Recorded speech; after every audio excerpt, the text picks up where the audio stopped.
सबने अपनी मति को शुद्ध किया। और आज का मानव बाह्य नियम बहुत अच्छे करता है, लेकिन मति बिल्कुल शुद्ध नहीं है, मन बिल्कुल शुद्ध नहीं है। ब्रह्म मुहूर्त में उठ जाता है 4 बजे, उठ करके सभी देवताओं को प्रणाम कर लेता है, माता पिता को वंदन करता है, शंकर जी को नवाने चले जाते हैं, गंगा जमुना स्नान भी कर लेता है, सब कुछ करता है, पर उसकी मति, उसका मन, उसकी बुद्धि, उसके विचार वे शुद्ध नहीं है।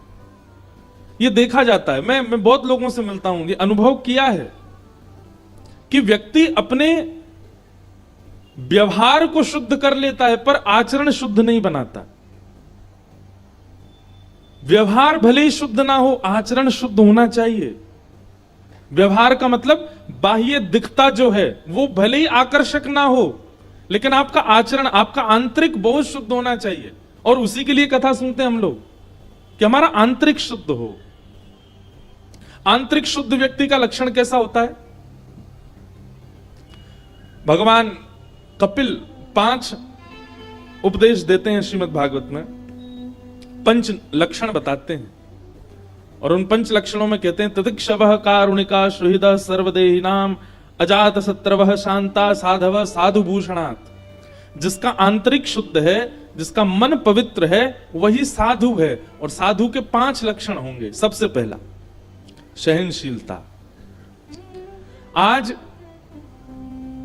हम व्यास मंच पर बैठे, हम अपने लिए भी कह सकते हैं कि हम भी इतने सहनशील नहीं हैं। थोड़े बहुत तो हैं, पर इतने ज्यादा हम भी नहीं हैं। लेकिन हां, एक चीज का अनुभव करते हैं कि जैसे जैसे कथाएं करते जा रहे हैं, जैसे जैसे आगे बढ़ते जा रहे हैं, सहनशीलता भी आती जा रही है। ये ताली बजाने के लिए नहीं बोली है बात यार, सुनो। आप लोग कीर्तन में बजाते नहीं, वैसे बहुत बजाते हो तालियां। बातें सुनो, हम ताली से भूल जाते, मत बजाओ, आप बस सुनो। तो ये बात मैं इसलिए कह रहा हूं कि लोग बाग ये भी तो कह सकते हैं तो फिर आप उपदेश कर रहे हो, स्वयं में सहनशीलता नहीं है। हाँ, नहीं थी किसी समय पर धीरे धीरे ज्यों ज्यों भागवत जी के आश्रय में बढ़ते जा रहे हैं, सहनशीलता आ रही है। अब सहन कर पा रहे हैं। तो सबसे पहला लक्षण है सहनशीलता का जीवन में आना। और सहनशीलता किससे पता चलती है? कि आपके अवगुण को आपके मुख पर आकर के कोई कह दे और आप उसको सुन करके बिल्कुल शांत रहो, ये सहनशीलता है। जिसका चित्त शुद्ध होगा ना, वो सहन कर लेगा। सहने को संस्कृत में कहते हैं सहते। और सहते शब्द के 2 अर्थ होते हैं, एक होता है सहना और एक होता है जीतना। तो हमारे भारत के संत हुए विनोबा भावे, वे कहते हैं जो सहेगा वही जीतेगा। जिसने कभी सहना नहीं सीखा अपने जीवन में, वो जीत नहीं पाएगा। इसलिए जिसका चित्त शुद्ध है, और चित्त शुद्ध व्यक्ति को ही भगवत प्राप्ति होती है। जिसका चित्त शुद्ध है, उसका प्रथम लक्षण होगा कि वो सहन करना जानता होगा। अब आप इसमें कई बार कई लोग ये भी कह सकते हैं तो मतलब हमारे साथ कोई बुरा करे हम उसको सहें, आप ऐसा कहना चाह रहे हैं? बिल्कुल नहीं, ये बात सहने की नहीं है कि कोई हमारे साथ अनीत करता जा रहा है, गलत करता जा रहा है, हम उसको सहने लग जाएं। महाराज जी कह गए थे सहते रहो, नहीं, वो सहना नहीं है। सहना किस रूप में? जैसे माता पिता बालक के भलाई के लिए कुछ कहते हैं तो बालक उत्तेजित हो जाता है और बालक माता पिता को पलट जवाब देता है, वहां पर सहना है। पत्नी पति का आपस में विवाद हो जाए, पत्नी तेज चिल्ला रही है तो पति सह ले, और पति चिल्ला रहा है तो पत्नी सह ले, वहां दोनों सह लें। उससे ऊपर बात चली जाए कि बाल वाले ही खींच लिए तो मत सहना। वाणी तक की बात है, सीधी बात। आपके ईगो के ऊपर जब कोई बात करे, आपके स्वाभिमान के ऊपर बात करे, तो आप थोड़ा सह लो। कोई अधर्म के द्वारा आपके ऊपर आक्रमण कर रहा है, वो नहीं सहना है। दीन बनकर के सह लो। सहनशीलता। कोई आकर के आपका अवगुण कह दे, अरे भाई तुम कुछ भी कहो, थोड़े से ना थोड़े लालची लगते हो हमको। हाँ ठीक है भैया, तुझे लगे होंगे तो होंगे भैया, बुरा मत मानना, आप में सारे गुण है, पर आप जो है थोड़ा सा क्रोधी ज्यादा लगते हैं हमको। हाँ भैया होंगे, सह लो। थोड़ा सहना सीखो। ये एक शुद्ध चित्त वाले का लक्षण होता है, वो सहता है। दूसरा शुद्ध चित्त वाले का लक्षण क्या है? कारुणिका। वो किसी की पीड़ा देख करके स्वयं को रोक नहीं पाएगा, उसके प्रति उसकी दया स्वाभाविक प्रकट हो जाएगी। ये शुद्ध चित्त वाले का दूसरा लक्षण है। अच्छा, मैं शुद्ध चित्त अगर कह रहा हूं तो सीधा सीधा यही समझिए कि भगवत प्रिय का लक्षण है, ये ठाकुर जी के प्रिय का लक्षण है।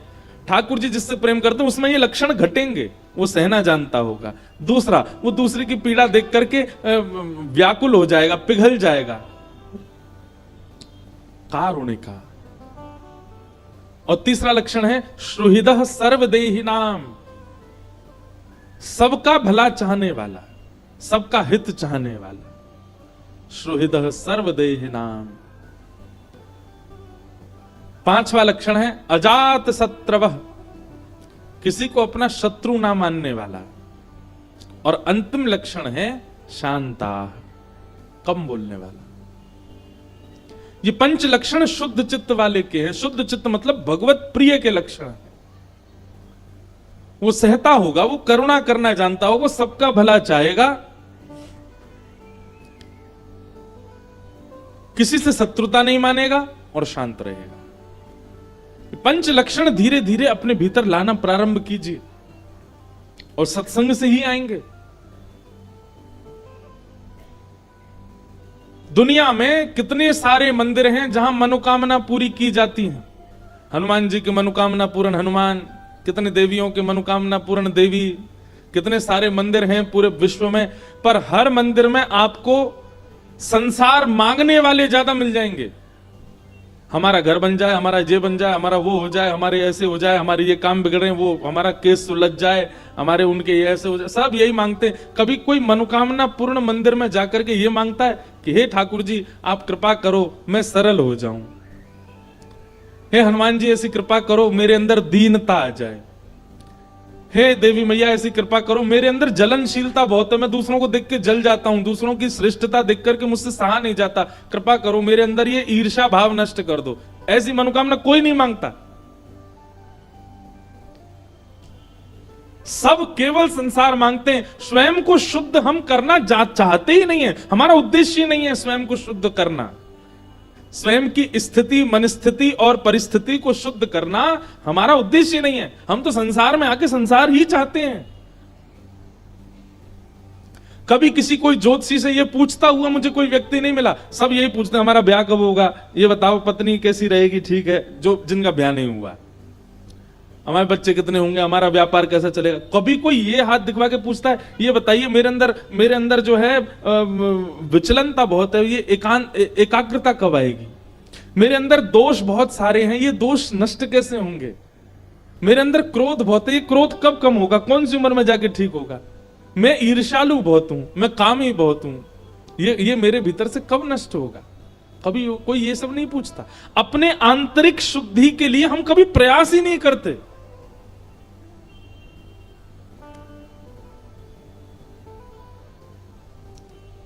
कोई भी ऐसा सिद्ध स्थान होता है कस्बे में, गांव में, शहर में, जहां पर कुछ बांध दो या कुछ दे आओ तो मनोकामना पूरी हो जाती है।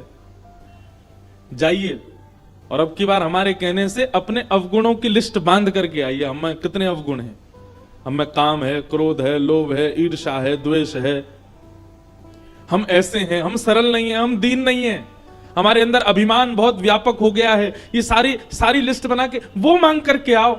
आपकी बारी संसारी भावना भले पूरी ना हो पर यह मनोकामना जरूर पूरी हो जाएगी। ठाकुर जी भी प्रसन्न हो जाएंगे, देने वाले देवी देवता भी खुश हो जाएंगे। देखो अपने आंतरिक शुद्धि को मांगने आया है।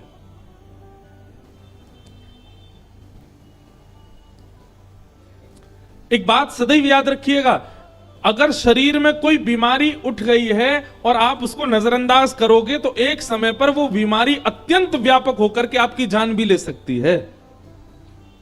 ऐसे ही हमारे चित्त में जब अवगुण आने प्रकट होते हैं, अगर आपने उन अवगुणों को नजरअंदाज कर दिया तो एक दिन वही अवगुण आपको रावण भी बना देगा। हम लोग कई बार घटनाएं देखते हैं अखबारों में और न्यूज चैनलों पे, तो हम सोचते हैं कितने हैवान हो गए लोग, ऐसा भी कर सकते हैं। अपनी अपनी मां को मार दिया, अपने परिवार वालों के साथ ऐसा ऐसा कैसे कर सकते हैं।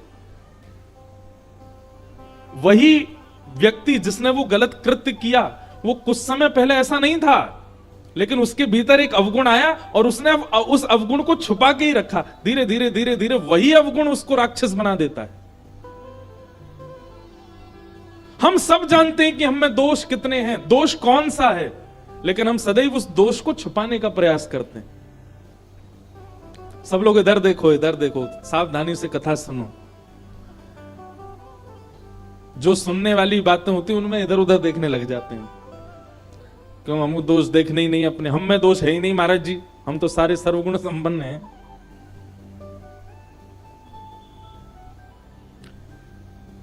इसलिए हम गुणों का प्रकाश ज्यादा करते हैं। हमसे इतने लोग मिलने आते हैं सुबह, जब उनसे बात करते हैं ना तो सब लोग अपने गुण ही बताएंगे। हर महीने जाता हूं महाराज जी वृंदावन, ये क्यों नहीं बताया कि हर हफ्ते क्लब भी जाते हो।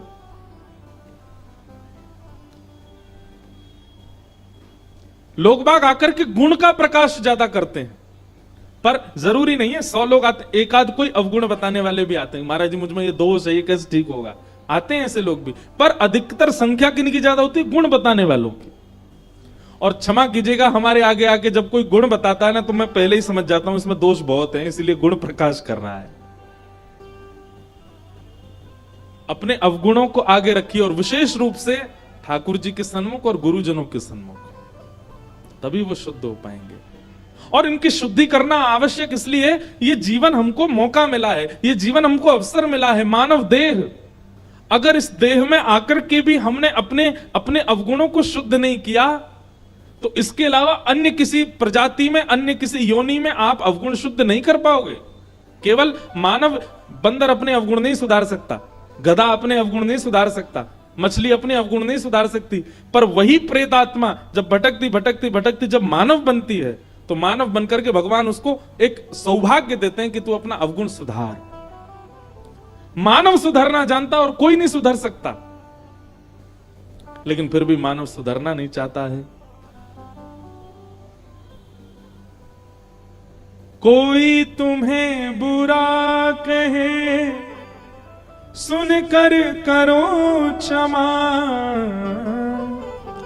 अपनी वाणी का स्वर संभाल लो, बस हो गया भजन, मन की तरंग मार लो, बस हो गया भजन।